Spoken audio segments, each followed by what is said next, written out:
Sí, unha, dúas e tres.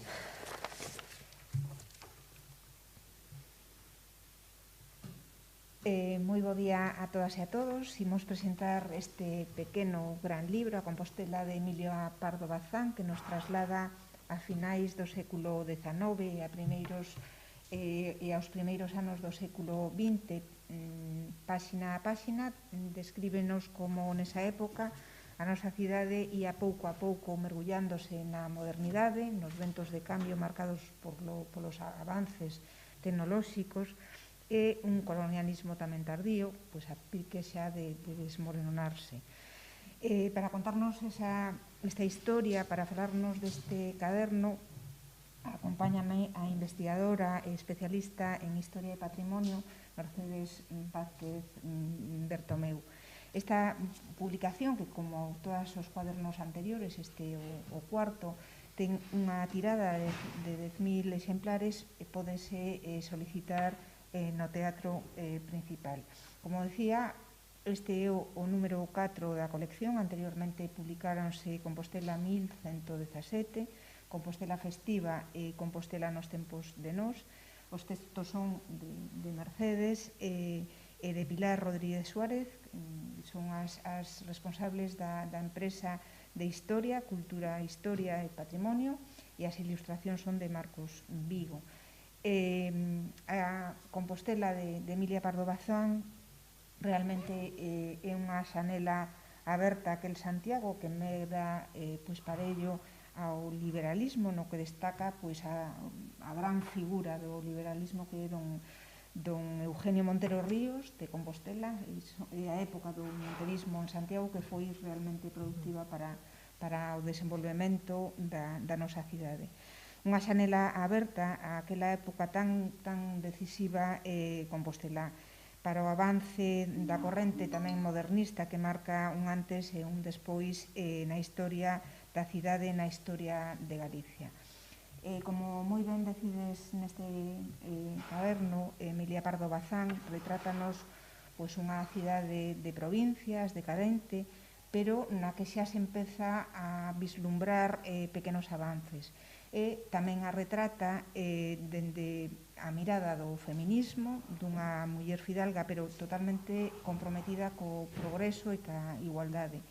Non é que compartise protagonismo cos intelectuales da época, ela foi realmente a protagonismo. O seu nome é o que hoxe lembramos con esta obra, pequena gran obra divulgadora.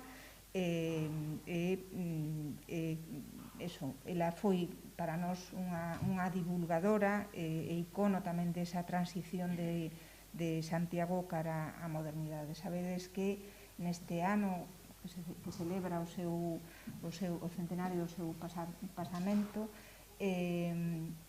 colaboramos con varias institucións, fundamentalmente co Ateneo de Santiago. Colaboramos na exposición que abriu as súas portas no primeiro trimestre deste ano 2021 no Colexio de Fonseca, e agora esa exposición, adaptada a un formato máis cativo, está percorrendo os centros socioculturais. Inaugurouse hai escasamente unhas semanas no Centro Sociocultural de Santa Marta. Tamén, con motivo das festas, quixemos que coincidan cas festas da Ascensión, xa se fixeron roteiros por esa Compostela de Dona Emilia. Ela habitou e viviu en Compostela en varios momentos da súa vida, e na súa obra tamén aparece reflexada esa Compostela da que vos falaba. Para entrar máis en detalle de toda a vida de Pardo Bazán en Compostela, nos vai a falar Mercedes. Gracias. Hola, bo día. En primeiro lugar, quero dar gracias a Mercedes e ao Concello por manter esta iniciativa dos cadernos, que para nós non é que sexa interesante, que pensamos que é necesaria realmente, que somos unha cidade que máis alá da catedral non coñece ben a súa historia, non? E mesmo, bueno, tan siquiera o que o feito o Xacobeo, non? Entón, bueno, pois poder chegar a este carto cuaderno que fala dunha cidade próxima, pero ao mesmo tempo moi diferente ao que nos pensamos, pois, bueno, é un éxito, é algo do que hai que felicitarse, non? Bueno, esta colección, como xa saberedes, ten o obxectivo de levar episodios concretos da historia da cidade á cidadanía. Por iso ten un ton basicamente divulgativo e un formato, así, algo un pouco que quere parecerse aos álbums ilustrados, aos libros infantís, non? Que queremos que sexa bonito e un pouco seductor para que a xente o abra, o vea, e se anime a ler, non? Este está dedicado á cidade no tempo de Pardo Bazán, como xa dixo Mercedes. Bueno, nos tratamos temas, enfocámonos en temas que ela vai tratando na súa obra, non tanto o que ela di, sino como era a cidade real detrás desas experiencias, non? Ela viviu na cidade, digamos que todo sumado, pois igual serían como 2 anos, non? Pero foi en realidad varios meses divididos en anos distintos, o que tamén lle dá como un certo percorrido a visión que ela ten de Compostela, non? Entón, imos falando pois de cousas como a peregrinación, que hoxe é algo como moi importante e que daquela era algo realmente esmorecente, non? Imos falando de como a cidade vai mudando, non? E quere empezar a pensar en ser unha cidade moderna, cun ensanche, o mellor, bueno, cousas que despois iríamos vendo, pero que nese momento eran moi incipiente, non? Como chegan os primeiros turistas ou a cidade empeza a prepararse, non? Para pensar neso, que non é recibir turistas non é concibido como unha actividade económica, sino máis ben como algo que mellora a autoestima colectiva, non? E, bueno, para min, o máis relevante desa Compostela, dese momento, que ela o reflicte moi ben, é a importancia e o brillo que ten a universidade nese momento, non? Que a cada un nivel científico e de debate intelectual que penso que non se chegou todavía a recuperar, non? É a súa imbricación na cidade e na vida da propia comunidade, non? Entón, todos estes temas imos debullandos tendo un pouco de fondo a obra dela que reflicte moitas destas cousas, porque realmente foi unha observadora moi atenta e moi acertada do que era a cidade, non? Veía o que era, non? Porque as descripcións dun sitio como decrépito, realmente, non? Esmorecente, escuro, húmedo, frío, todo así horrible, pero tamén hai quen de ver o que empezaba a ser outra cousa, non? Por iso dedicamos un testiño en particular á obra Pascual López, autobiografía dun estudante de medicina, que, aínda que é unha obra de mocidade, é a que mellor reflicte, eu diría que querencia, non? Da escritora pola nosa cidade, non? E onde mellor vemos todas estas cousas da que falei, na que mellor vemos ese clima da universidade, de debate científico, de firme fe no progreso como xeito de mellorar a vida. Vemos tamén a vida dos estudantes escolares, que era como lle chamaban, non? Vemos tamén a da xente común, a do mundo ese máis pechado da catedral. En realidade é como unha fotografía da cidade moito máis real que a da Casa de la Troya, non? Que é a que quedou na nosa memoria, en realidade calquera parecido coa realidade pura coincidencia, non? Por iso rematamos este traballiño facendo unha reivindicación da compostelabilidade da obra de Dona Emilia, que ademais foi a primeira que trata a cidade como un suxeito literario, non? Vemos como, tanto nos contos, pero sobre todo no Pascual López, vemos como aos personaxes pásanlle cousas, non? pero tamén vemos como a cidade entra, está aí presente, non? Niso foi a primeira, non? Ainda que non viviu aquí, pois máis de, todo sumado, igual 2 anos, non? Parecenos importante reivindicar isto, sobre todo, pareceríanos moi interesante reivindicar o Pascual López. Non sei moi ben cal sería o xeito, pero sería moi interesante reivindicar polo valor que pode ter o que todo debate científico que nel se retrata, como o valor que pode ter de exemplo no que poder mirar unha parte da cidade, non? De esa que, pois, de profesores e alumnos e a propia cidade moi comprometida coa ciencia, non? Digamos que o primeiro sitio de España onde se expuso as teorías de evolución foi nesta universidade, non? O sea, estamos falando diso, non? A luz eléctrica, o sea, hai un montón de cousas que chegaron, bueno, o rector Casares era un científico brillantísimo, non? Que ten que ver neste momento histórico tamén. Claro, todo, o sea, estamos falando de unha serie de cousas, bueno, que merecerían unha revisión máis a fondo e unha recuperación da memoria, non? Para incorporala, porque desas cousas que dan bo rollo de autoestima colectiva, non? Finalmente, que queremos agradecer o traballo de Marcos Vigo, o deseñador, que está con nós desde o inicio desta aventura, bueno, que para este caso deseñou unha gráfica, como sempre, que parece como moi sinxela, pero en realidade é moi traballada, os dibuixos son seus tamén, e que, bueno, é áxil e como seductora, non? Abres aquí, apetece ler isto, non? E neste caso inspirouse un pouco no que son os manuscritos, ou neste caso os mecanoscritos, porque doña Emilia unha das cousas que fixo en canto poido foi comprar unha máquina de escribir para poder traballar, que tiñan dores nas mans e todo este tipo de cousas de escribir a man, non? Entón, intenta recoller ese aire de borrador ou papel de traballo dunha escritora que escribía a máquina, por eso non ten máis cores que as das propias fotos, non? Por certo que metimos aquí unha selección de fotos de como era a cidade en 1868, non? Que é un pouco ese tempo no que é bastante curiosa, non? Pouco cambiou, pero o tempo cambiou todo, non? Radicalmente, non? E nada máis, moitas gracias e ata outra.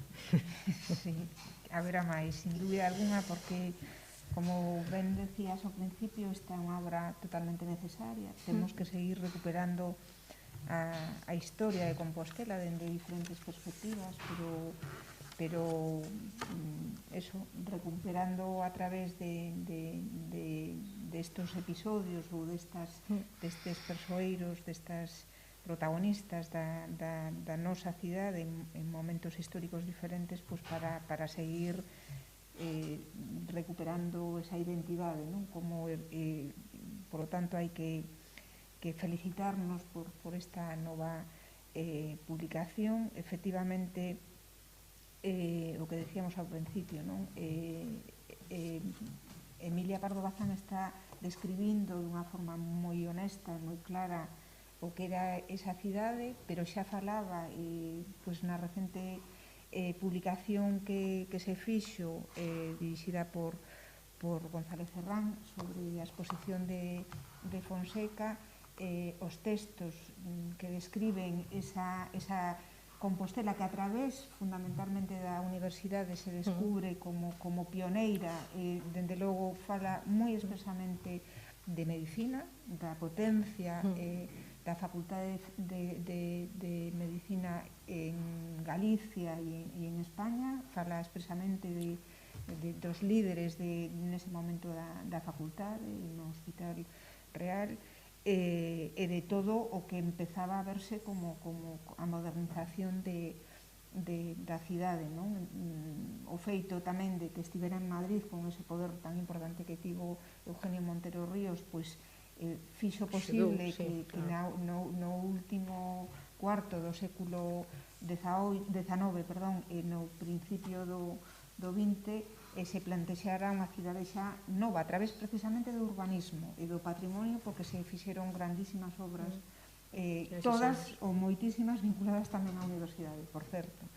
E, polo tanto, bueno, estamos ante un estudo, creo que tremendamente riguroso, efectivamente nace ca intención de que sexa divulgativa, porque queremos chegar a que estén moitas manos na veciñanza de Compostela, pero con ese carácter totalmente riguroso do estudo da historia de Compostela a través, neste caso, da figura de dona Emilia Pardo Bazán, unha escritora universal, non?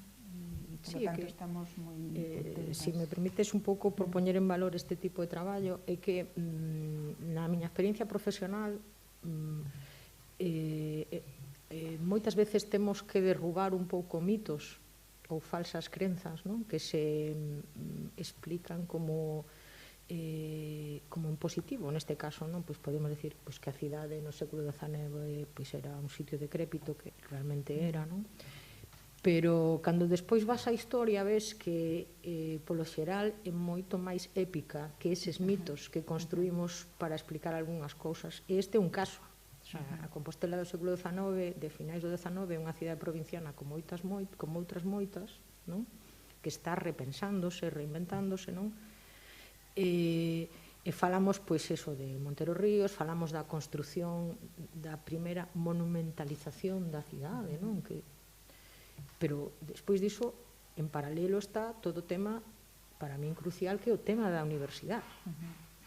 Se crea a Facultade Veterinaria, se amplía a Facultade, ou agora a Facultade de Historia, pero daquela era a Facultade de Dereito. Santiago inventa neses anos, medicina, claro, un discurso de capital de Galicia, capital espiritual e cultural de Galicia, que chega hasta os nosos días. Porque é a cidade da ciencia, é a cidade da banca, é a cidade dos grandes hospitais, os grandes médicos, os grandes abogados. Bueno, reinvéntase, non? Eso todo está como tapado por outras cousas.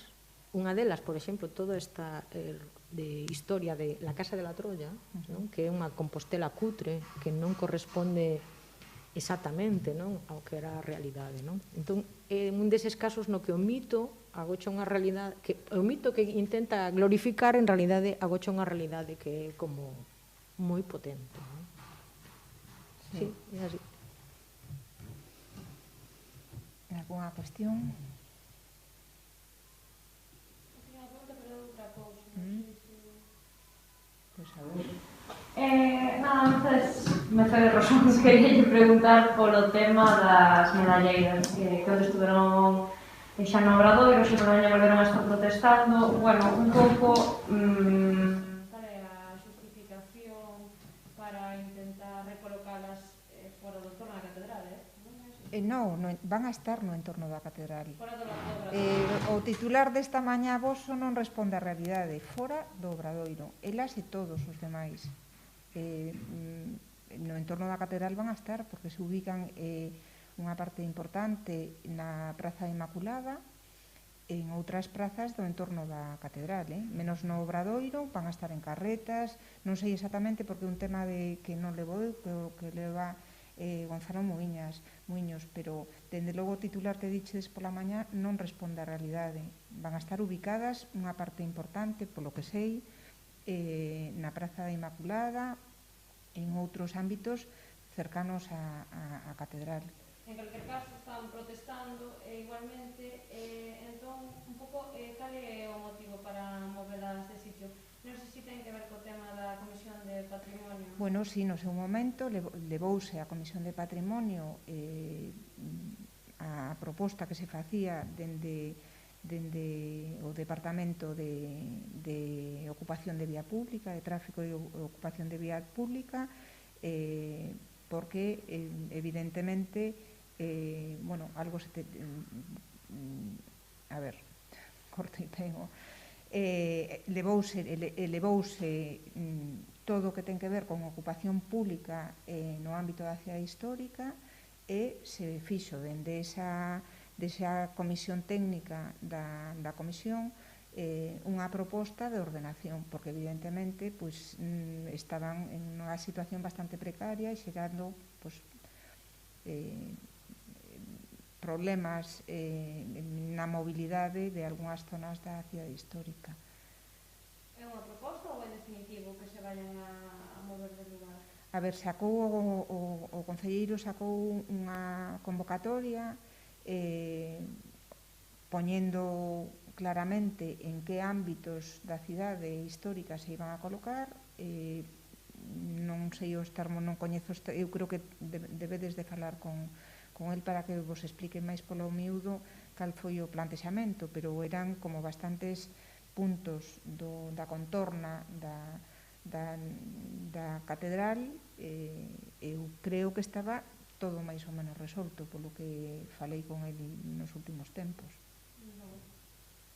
Pero creo que é unha pregunta que lle debedes facer a... Como é non é justicia histórica? Sí, pero non, vamos, a delegación de Gonzalo Muiños leva a ocupación en toda a cidade, incluída o plan especial e a cidade histórica, en no que ten que ver ca ocupación do espazo público. Vale. Pois, se non hai nada máis, moitísimas gracias.